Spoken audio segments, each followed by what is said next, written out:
Hello there guys, welcome to Dinos Vault. Welcome to my first ride review of the Honda CB350 RS, wherein RS stands for road sailing. So how does it sail along the road? That's exactly what I'm here to find out today. So without further ado, let's get started with my signature style first ride review.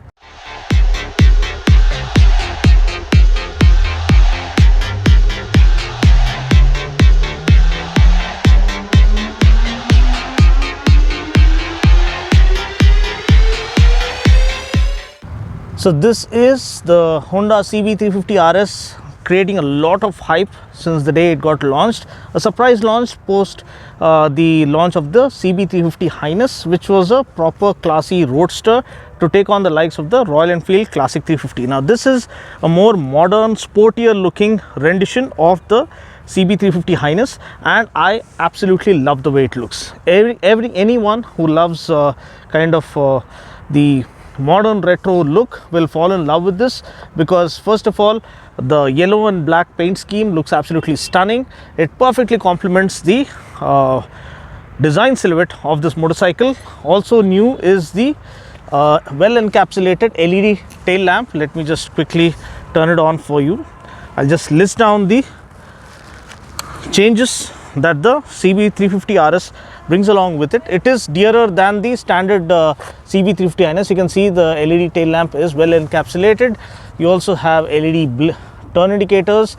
You also get new tires from MRF. These are block pattern tires for on-road off-road usage. So kind of a scrambler feel to it, but it's not a proper scrambler because it doesn't have long travel suspension, nor does it have increased ground clearance. Whatever ground clearance it has is kind of sufficient. The actual ground clearance figure will be displayed on the screen. I also like the fit and finish, kind of the brace that comes here. It looks really, the clamp that is added here adds a good feel to the fit and finish quality. But this one is plastic, and so is the rear fender when compared to the steel fenders that we get with the Highness. So what this has done is, this bike is 2 kgs lighter when compared to the CB350 Highness, but the grab rails here are made of aluminium. This is a good touch, and the seat looks super premium. The rib pattern seat, again, this is different for the RS when compared to that of the CB350 Highness. Also, the RS gets this kind of a sportier looking badging. Again, the dual tone, this thing, yellow and black, looks absolutely stunning. Power plant remains the same. Close to 350cc single cylinder, air cooled, fuel injected, BS6 compliant engine, and puts out around 21 PS of max power and 30 Newton meters of max torque, 5-speed gearbox, and it is more refined thanks to the balancer shaft that they've added in there. So another thing change is the blacked out silencer, slightly lifted up, and you have the chrome heat shield, which again makes the offering a little more premium and upmarket. You have a single disc at the back, massive 310mm disc at the front. Hubless disc gives a really premium feel.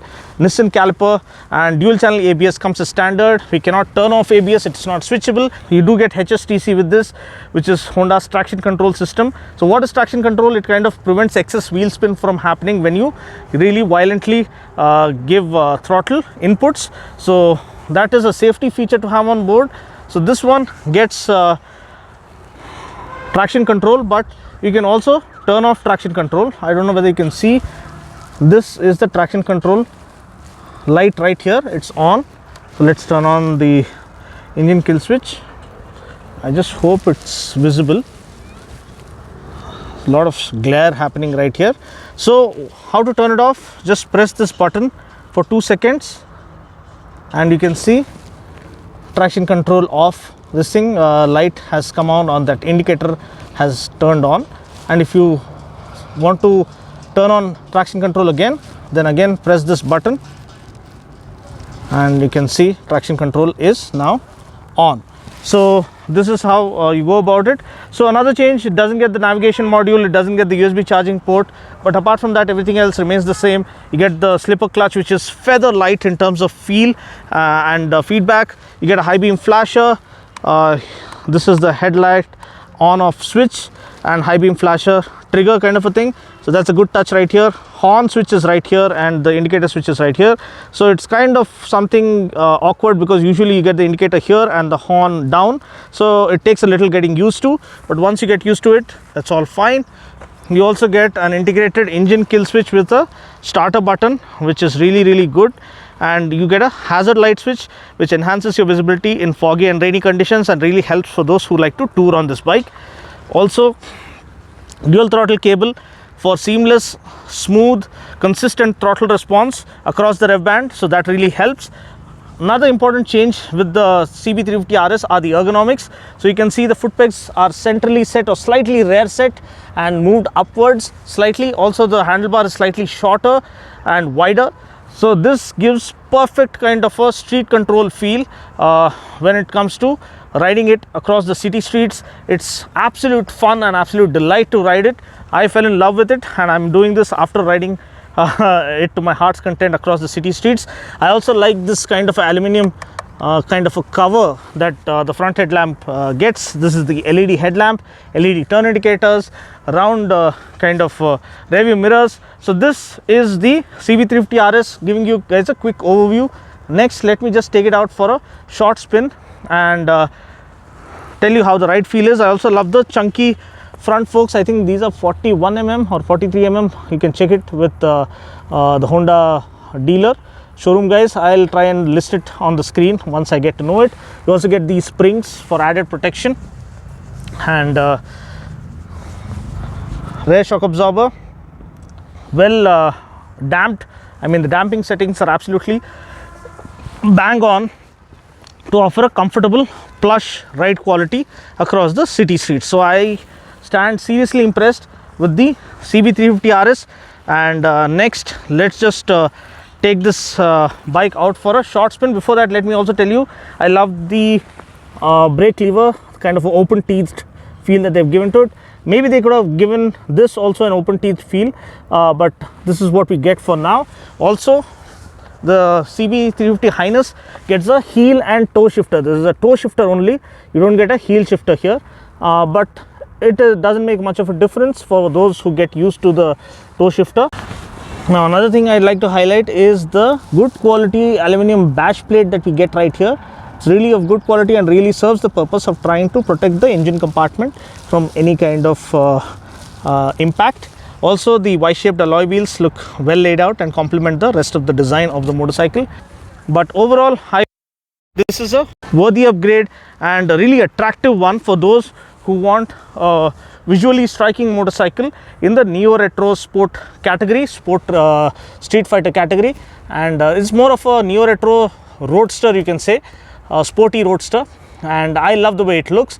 Now, let's not waste any more time. Let's go ahead with my ride impression now.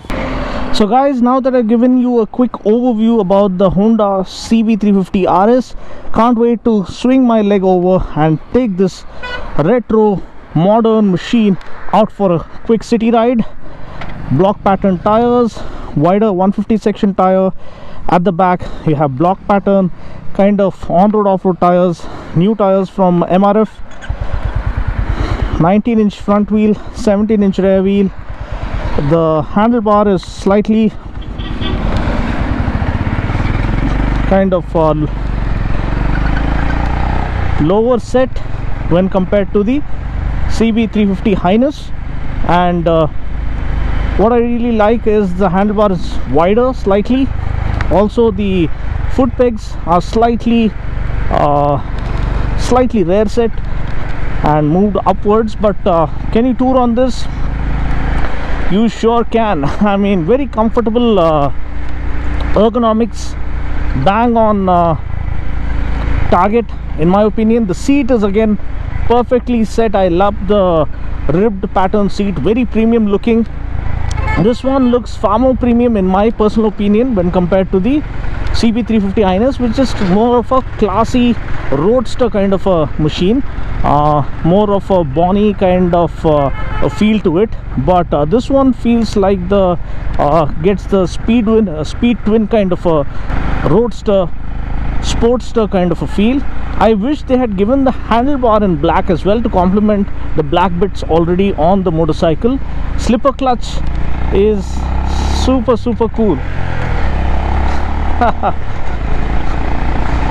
The slipper clutch is absolutely amazing, feather light, and absolutely effortless to use. The throttle in the bottom end is absolutely punchy and responsive. I feel this to be more responsive when compared to the CB350 Highness. That was kind of a linear power delivery. This one feels more punchy and kind of offering better bottom end torque. The power figures remain the same: 21 PS, 30 Newton meters, 5-speed gearbox, but you can see it's lifting off in the lower RPMs and then maintaining a steady pace once you get into the mid-range, which is the kind of a perfect roadster that you can use on a day-to-day basis and also tour on the weekends. So the gearing is slightly tall, it is evenly matched, you can say. And the refinement, well, Honda and refinement are inseparable. Like one, you cannot imagine one without the other. It's like a standard thing that has become synonymous. When the branding reads Honda, you have the pinnacle of refinement in each of their machines. This somehow feels even more refined. At the same time, the grunt, the thump is also evident. So I like the exhaust sound of this. You have a blacked out exhaust with a chrome heat shield. So overall this one looks very good. And I have to say, you can actually, this comes with HSTC or Honda selectable torque control, which is basically traction control. So one thing that will confuse you is the placement of the horn. So usually we have the horn here and the indicator switch here, so it is the other way around, just like the one on the Highness. So all the Euro spec machines and the higher capacity machines have a similar kind of a layout. So you do get a high beam flasher, engine kill switch, hazard light switch, which is really good for touring. But first let me show you the how to turn on and turn off traction control. Press it for 2 seconds and you can see this indicator right here. It shows that traction control is off. Press it for another 2 seconds and traction control is now back on. Let us try riding with traction control to see whether the power is slightly contained. Oh, you can see how it wanted to lift off. So good pickup, impressive, and the refinement and the slipper clutch, everything add on to the riding pleasure. I love the visual aesthetics. The feel of this bike looks a lot more modern and kind of a blacked out sporty kind of a look. And another thing is, yes, the traction control is now on. So what is traction control? Basically it prevents excess wheel spin. So whenever you're giving throttle or violent throttle inputs or rapid throttle inputs, you're just bringing the throttle wide open, there is scope of the excess wheel spin to happen, and as a result the bike may skid because of loss of traction. So the traction control, as the name suggests, controls the traction level and controls excess wheel spin such that your vehicle doesn't slip or skid and fall in that particular place. Another thing, rear view mirrors, well laid out, easy to adjust. So the round rear view mirrors go well with the overall design of the motorcycle. I love the handlebar. Really wish they had kind of offered a black handlebar to go with the rest of the blacked out theme. Now you can see the eco light indicator. So long as you're not over revving the bike, it means you're optimizing the fuel efficiency. So if you ride with the eco mode on, eco light on, that means you're maximizing the fuel efficiency from this motorcycle. So you see, the moment I gave the throttle, the eco light is gone. but again it comes back on. So if you want to optimize mileage, just amble around without giving too much of throttle inputs, and that's the way to ride. You can check out my mileage tips video. I'll leave a link to that as to how you can optimize mileage from any vehicle that you ride.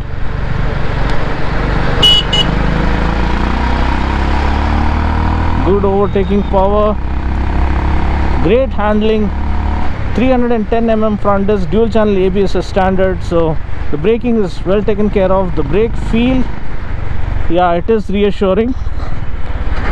So overall I somehow stand impressed by the RS more than the Highness. Maybe it's because I like these kind of motorcycles which are slightly modern looking. Saturday afternoon, the sun is shining, summer is kicking in.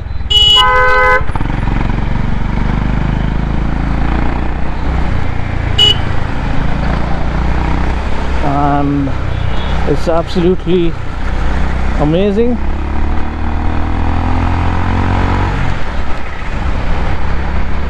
Look at the acceleration, very clean, very smooth, linear power delivery. At the same time, that initial torque is what keeps things interesting, and the thump as well.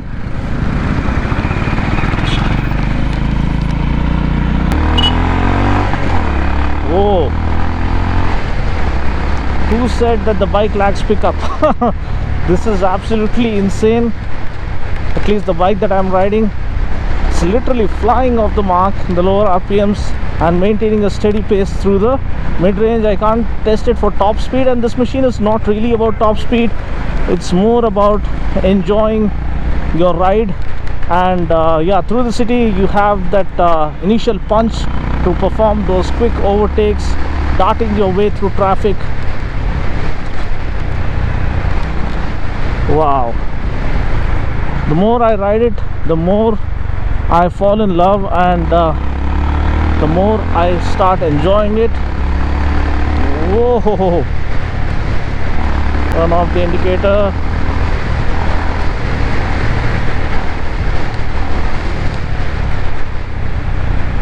The brakes are also really good, and the overall ergonomics are bang on the money. So overall I feel this is what the Highness should have been. Yes, they've taken out the navigation module, I think so, and also the charging port. Now that's not really necessary because everyone is using their phones now with the RAM mount, and you have the navigation thing taken care of right there. And charging also, you can install something as an accessory, but as a machine this feels a lot more attractive. This feels also more pleasurable to ride.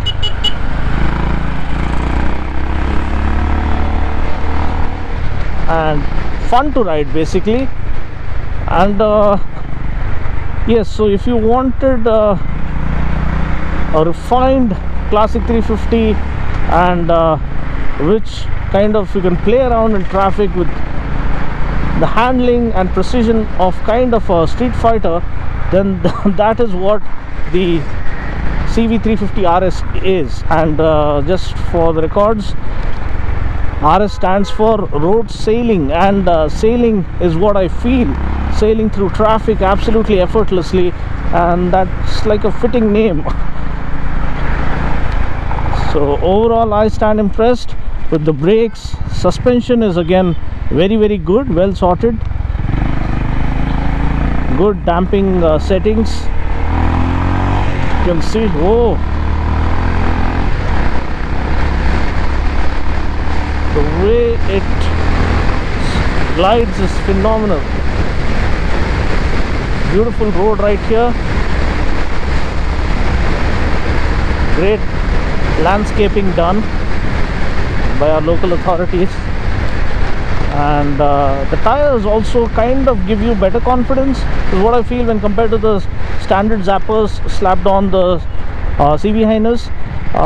Maybe the 150 section rear tire 17-inch wheel is also adding on to that sporty handling characteristic and flickable feel that this bike has on offer.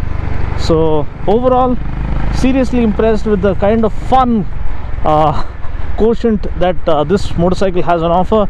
I'm pretty damn sure you'll enjoy every moment in the city, as well as even touring is very easy thanks to the well laid out ergonomics.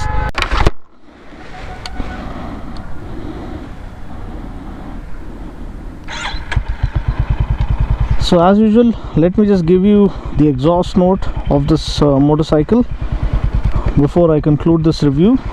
It looks absolutely gorgeous in this yellow and black attire. I kind of love the way it looks.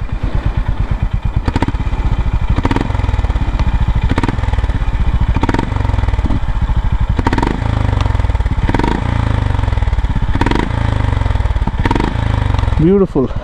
Looks absolutely amazing, guys. Stay tuned for all the action. I'll catch you guys in the next video. Until then, take care, God bless, and ride safe.